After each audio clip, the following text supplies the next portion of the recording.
Greetings, heroes of Tamriel, and welcome to this epic review of The Elder Scrolls IV: Oblivion Remastered.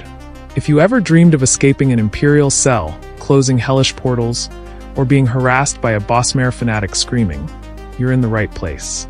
Bethesda and Virtuos have dusted off this 2006 classic, bathed it in Unreal Engine 5, and launched it as a shadow drop that left us all speechless. Before diving into the remaster, let's talk about why The Elder Scrolls IV: Oblivion is so special. Released in 2006, this open-world RPG was a revolution. It gave us a living world, unprecedented freedom, and a story that, although not perfect, hooked us with its guilds, its Daedra, and that Emperor with the voice of Patrick Stewart. Yes, Captain Picard. Cyrodiil was a playground where you could be a hero, a thief, a mage, or simply a pumpkin collector. But let's be honest, it also had its flaws.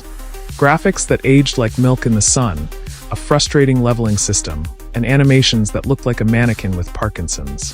When Bethesda announced Oblivion Remastered on April 22, 2025, after leaks ruined the surprise, fans went crazy. Would it be a simple facelift or a reinvention?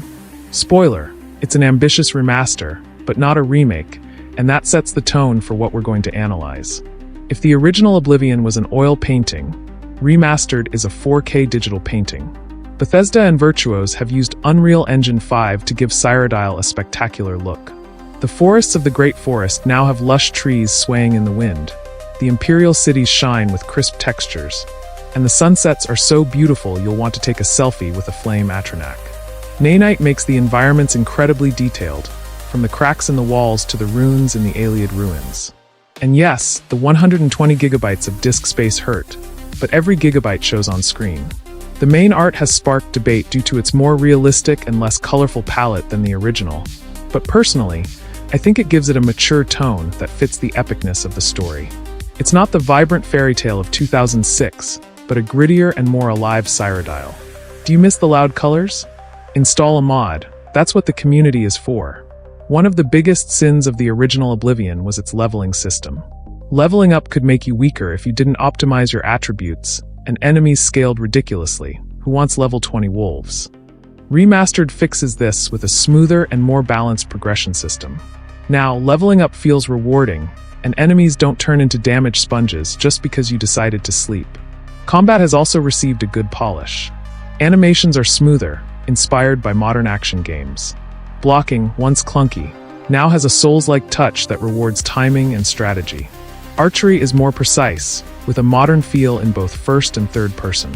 And stealth? Oh, stealth detection icons are clearer, and damage calculation has been revamped so backstabbing feels as satisfying as stealing a pie and anvil. The sound section is a delight. Jeremy Soul's original soundtrack has been remastered, and every note takes you back to 2006, but with a quality that does justice to the speakers of 2025. The sound effects, from the clang of swords to the roar of a Daedroth, are more immersive. But what truly shines is the work on the dialogues. Bethesda has re-recorded tons of lines, adding unique accents and effects for each race. Khajiit now sound more feline, orcs more guttural, and elves, well, more elvish. Although there's no Spanish dubbing, like in the original, the subtitles are flawless, and the new English voices are a gift for the ears. And the adoring fan? Still just as unbearable, but now with a vocal shine that makes you want to throw him into an Oblivion gate. With love, of course. Oblivion Remastered includes all the original game content. The Knights of the Nine and Shivering Isles expansions, plus all cosmetic DLCs, yes, including the infamous horse armor. The deluxe edition adds weapons, armors, and more skins for your steed. Perfect for those who want to show off in the Imperial City. All this, along with improvements in the interface, clearer and more modern, makes the experience complete from the first minute. Bethesda scored a goal with the shadow drop.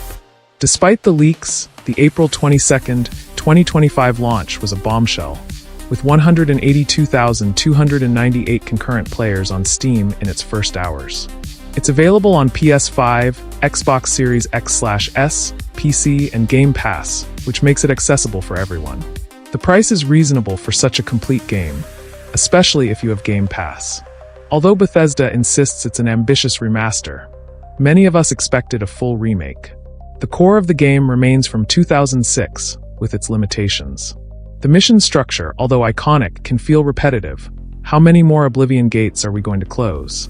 Some mechanics, like persuasion, that will minigame, haven't been touched, and in 2025 they feel archaic. If you expected a reinvention in the style of Resident Evil 2, you'll be disappointed. Unreal Engine 5 is a beast, but also a glutton.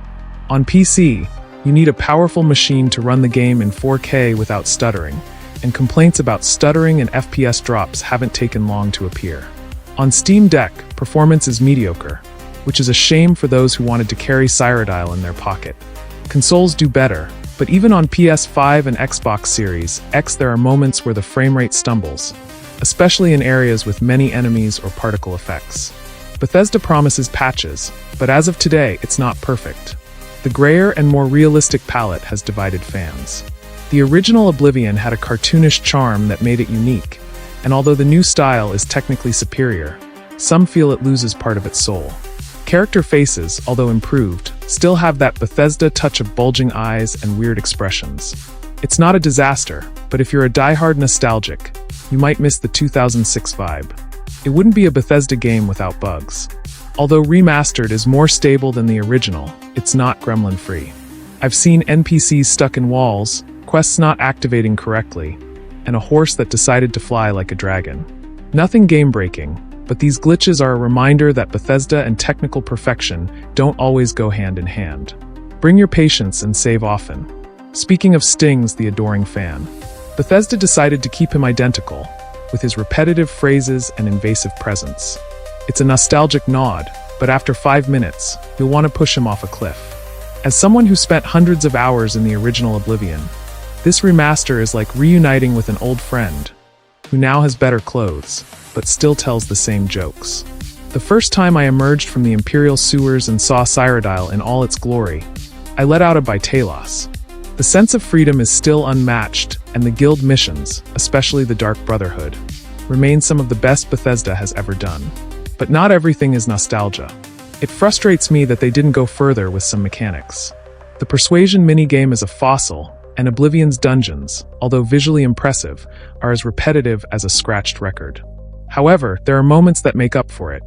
Casting a fire spell with Niagara effects, sneaking into a mansion as a thief, or simply getting lost in the woods while listening to the soundtrack. This game has magic, even with its imperfections.